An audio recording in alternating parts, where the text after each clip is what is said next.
आने वाला जो ज़माना है, 2-2 लाख रुपए के टीवी आ रहे हैं, या स्मार्ट बोर्ड की बात कर लें, 2-2 लाख रुपए के होते हैं, उनके अंदर पीएफसी पावर सप्लाई है। अगर उस पावर सप्लाई में थोड़ा सा भी फॉल्ट अगर आ जाए, थोड़ा सा भी फॉल्ट आ जाए, या एक कंपोनेंट ही क्यों ना चेंज करना पड़े 20 रुपये का, तो 2 लाख के टीवी को ठीक करने के कितने पैसे लोगे? 5। क्योंकि पैसा आपकी नॉलेज का है, पैसा आपके काम का है, पैसा पार्ट का नहीं है। पार्ट तो कोई भी मार्केट में जाके ले आएगा 20 रुपये का, अब उसे पता ही नहीं लगाना कहाँ है, क्या है, कैसे है, और गलत वैल्यू का लगा दिया तो उसके साथ साथ और कुछ भी उड़ जाएगा, है ना। तो पैसा किसका है? आपकी नॉलेज का, आपकी जानकारी का। डॉक्टर दवाई लिख के देता है आपको पर्ची पे, दवाई तो नहीं देता, उसके 1500 ले लेता है, और दवाई कितने की आती है? 100 रुपये की, 50 रुपये की, 20 रुपये की, 150 रुपये की, है ना। तो आप भी तो डॉक्टर हो, एलईडी टीवी के डॉक्टर हो आप, ठीक है। तो आपको अगर एडवांस बनना है फ्यूचर के लिए, तो आपको पीएफसी पावर सप्लाई के बारे में जानकारी होनी चाहिए, आपको ठीक करना आना चाहिए, ठीक है। तो समझ आ गया? मेरे ख्याल से अब आपको इंटरेस्ट आएगा सीखने में, है ना। नहीं तो सोचोगे क्या, पता नहीं क्यों सीख रहे हैं हम, पता नहीं, हम तो नई सप्लाई डाल देंगे मार्केट से लाके। मार्केट की सारी सप्लाई मैच नहीं करती हैं, ध्यान रखना। और चलिए, आप मार्केट से लाके डाल देंगे। तो ये एक टीवी की पावर सप्लाई है, स्लिम है काफ़ी, ये टीवी भी ज़्यादा हाइट नहीं होती है इसकी, स्लिम होता है। तो मार्केट में जो पावर सप्लाई मिलती है,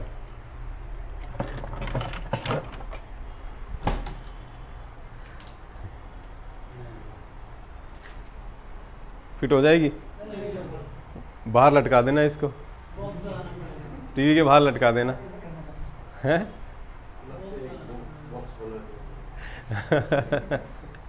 ठीक है। अच्छा, अब इसकी साइज़ देखो और इसका देखो, क्या आपको लगता है कि लोड ले लेगी ये वाली? बिल्कुल नहीं लेगी लोड ये वाली सप्लाई। एक ही छोटा सा ट्रांसफार्मर है, इसी से 5, 12, 24 निकाले गए हैं। इसमें लिखा तो हुआ है 6 एम्पियर, लेकिन हीट इतनी ज़्यादा होती है। अगर टीवी चलता होगा ना किसी का ज़्यादा घंटे, 4-4 घंटे, 5-5 घंटे, तो हर महीने या हर 10 दिन बाद कस्टमर आपसे पहचान करने वापस आता रहेगा। तो शुरू करते हैं पीएफसी पावर सप्लाई, ठीक है। तो सबसे पहले हम आपको ये बताएंगे कि साधारण पावर सप्लाई में और पीएफसी पावर सप्लाई में कैसे फ़र्क करें, यानी कैसे पहचानें कि जो टीवी हमारे पास आया है, जो पावर सप्लाई उसमें लगी है, वो पीएफसी है या साधारण है, ठीक है। तो साधारण पावर सप्लाई तो कल आपने सीखा ही था, ठीक कर लोगे? 100% या 5%, 10%, कितने परसेंट कर लोगे? 110। चलिए 110% आप कर लेंगे। तो साधारण पावर सप्लाई में ब्रिज डायोड का जो पॉजिटिव होता है, जानते हो ना, उसका डायरेक्ट कनेक्शन मेन फिल्टर से होता है, ठीक। आप जब मल्टीमीटर से इस फिल्टर की पॉजिटिव पिन का कनेक्शन ब्रिज डायोड से देखोगे तो डायरेक्ट बीप आएगी मीटर में। और अगर आप पीएफसी पावर सप्लाई के मेन फिल्टर के पॉजिटिव का कनेक्शन ब्रिज से देखोगे तो बीप नहीं आएगी।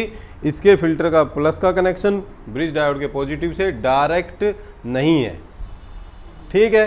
तो जिस सप्लाई में फिल्टर का कनेक्शन, फिल्टर के प्लस का कनेक्शन ब्रिज के प्लस से डायरेक्ट ना हो तो वो पीएफसी है, और जिसमें डायरेक्ट है तो वो नॉन पीएफसी है, वो साधारण पावर सप्लाई है, ठीक है। पीएफसी पावर सप्लाई में ब्रिज डायोड का मेन फिल्टर से डायरेक्ट कनेक्शन क्यों नहीं होता? क्योंकि अगर आप इसका रास्ता देखेंगे तो देखिए, यहाँ से रास्ता शुरू हो गया है, ये कॉइल से होते हुए कहाँ पहुँच गया, उसके आगे क्या है, डायोड। जो भी वोल्टेज यहाँ से आ रही है उसको आगे जाने देगा? नहीं जाने देगा। उसके बाद ठीक है, तो डायोड बीप तो नहीं करता होगा, बीप करेगा तो क्या होगा, शॉर्ट होगा, है ना। तो इसीलिए देखिए बीच में डायोड लगा हुआ है, इस वजह से डायरेक्ट यहाँ पर बीप नहीं आती। अब हम बताएंगे पीएफसी पावर सप्लाई काम कैसे करती है और इसके कितने भाग होते हैं। देखिए सबसे पहले जब आप पीएफसी पावर सप्लाई को वोल्टेज देंगे तो यहाँ से 220 वोल्ट एसी जाएगा, ये क्या है, ब्रिज डायोड, यहाँ से एसी क्या बन जाएगा, डीसी। उसके बाद यहाँ पर लगी होती है एक बूस्ट कॉइल, और इस बूस्ट कॉइल में दो वाइंडिंग है, एक पॉजिटिव और एक negative. Positive winding bridge diode के पॉजिटिव से जुड़ी है और नेगेटिव से जुड़ी है। तो ये वोल्टेज यहाँ से जाकर के डायोड से होते हुए कहाँ चली गई, डीसी मेन फिल्टर कैपेसिटर में चली गई। और यहाँ से ये वोल्टेज कहाँ जा रही है, देखिए ये फर्स्ट सेक्शन का स्विच मोड ट्रांसफार्मर है, इसकी प्राइमरी कॉइल के पहले सिरे पर ये वोल्टेज आ गई और यहाँ से घूमकर कहाँ चली गई, इस आईसी में चली गई। ठीक है, यहाँ पर मॉसफेट भी हो सकता था, मॉसफेट होता तो ड्राइवर आईसी भी होनी चाहिए थी, पर यहाँ मॉसफेट तो नहीं है। मॉसफेट नहीं होगा तो एसटीआर होगा, एसटीआर अगर होगा तो ड्राइवर आईसी भी नहीं होगी, और अगर एसटीआर नहीं है आईसी लगी हुई है तो ये समझ लेना कि एसटीआर को क्या कर दिया है, लेटा दिया है। उसकी पिनें अब दोनों तरफ से निकाल दी हैं, एसटीआर की तो एक तरफ से निकली होती हैं, उसकी दोनों तरफ से निकाल दी हैं। ठीक है, तो आपको कुछ भी मिल सकता है, मॉसफेट और ड्राइव आईसी, एसटीआर या फिर ये आईसी। ठीक है, अगर ये आईसी भी है अगर, तो ये समझ लेना कि मॉसफेट और ड्राइव आईसी एक ही आईसी के अंदर आ गई है। तो यहाँ से 330 वोल्ट जब जाएगा ड्राइवर आईसी में तो क्या होगा, इस ड्राइवर आईसी को यहाँ से झटका मिलेगा, तो ये क्या करेगा, इस 330 वोल्ट को बार बार ग्राउंड से टकराएगा, जिससे क्या बनेगा यहाँ पर एसी। और जब यहाँ एसी बनेगा तो ये ट्रांसफार्मर चुंबक बन जाएगा, प्राइमरी कॉइल चुंबक बनेगी। उसके बाद मैग्नेटिक फील्ड निकल के सेकेंडरी से टकराएंगी। ठीक है, सेकेंडरी से टकराएंगी तो यहाँ पर क्या लगा हुआ है, डायोड। तो जो यहाँ पर एसी पल्स आई वो इस डायोड ने डीसी में बदल दिया, उसको कंडेंसर ने स्टोर कर दिया उसको, और कहाँ भेज दिया, देखो मेन बोर्ड पे। ठीक है, तो जैसे ही मेन बोर्ड में 5 वोल्ट आई, वैसे ही मेन बोर्ड का जो इंडिकेटर है ये ऑन हो गया, जिसे बोला गया स्टैंड बाय लाइट। ठीक है, तो अब इस 5 वोल्ट की निगरानी रखने के लिए, तो देखेंगे यहाँ पर आप देख सकते हैं, इस 5 वोल्ट की निगरानी रखने के लिए ये 431 और ये ऑप्टोकपलर आईसी लगा करके एक फीडबैक सिस्टम बनाया गया, जो इस आईसी को बोलता रहेगा कि यहाँ पर 5 वोल्ट ठीक है या नहीं है। ठीक, अच्छा, अब हम टीवी को करेंगे ऑन। तो जैसे आपने टीवी को ऑन किया, ऑन करते ही पीएफसी पावर सप्लाई में मेन बोर्ड से ये स्टैंड बाय वोल्टेज घूमकर वापस आती है। जब ये घूमकर वापस आएगी तो इसका नाम बदल जाएगा, इसका नाम हो जाएगा पीएस ऑन या पी ऑन या पावर ऑन या फिर एक्टिव। ठीक है, इस नाम से ये वोल्टेज मेन बोर्ड से घूमकर वापस आएगी और कुछ एसएमडी कंपोनेंट से होते हुए, ऑप्टोकपलर आईसी से होते हुए एक ट्रांजिस्टर के बेस को यहाँ पर सिग्नल देगी। ठीक है, ये ट्रांजिस्टर अपने पास 12 से 20 वोल्ट को रोक के रखे हुए है। ठीक है, ये वो 12 से 20 वोल्ट है जो इस 50 वोल्ट के फिल्टर से बनता है, जानते हो ना आप ये। तो देखिए, इस डायोड से लगातार यहाँ पर 12 से 20 वोल्ट के आसपास इस आईसी को मिल रही है ताकि लगातार काम करे, लेकिन ये 12 से 20 वोल्ट फिलहाल यहाँ आकर के रुकी हुई है। तो जैसे ही ये पीएस ऑन होगा, टीवी को आप ऑन करेंगे, PS on signal main board से जब पावर सप्लाई में वापस आएगा तो यहाँ पर जो 12 से 20 वोल्ट रुकी हुई है वो 12 से 20 वोल्ट अब निकलकर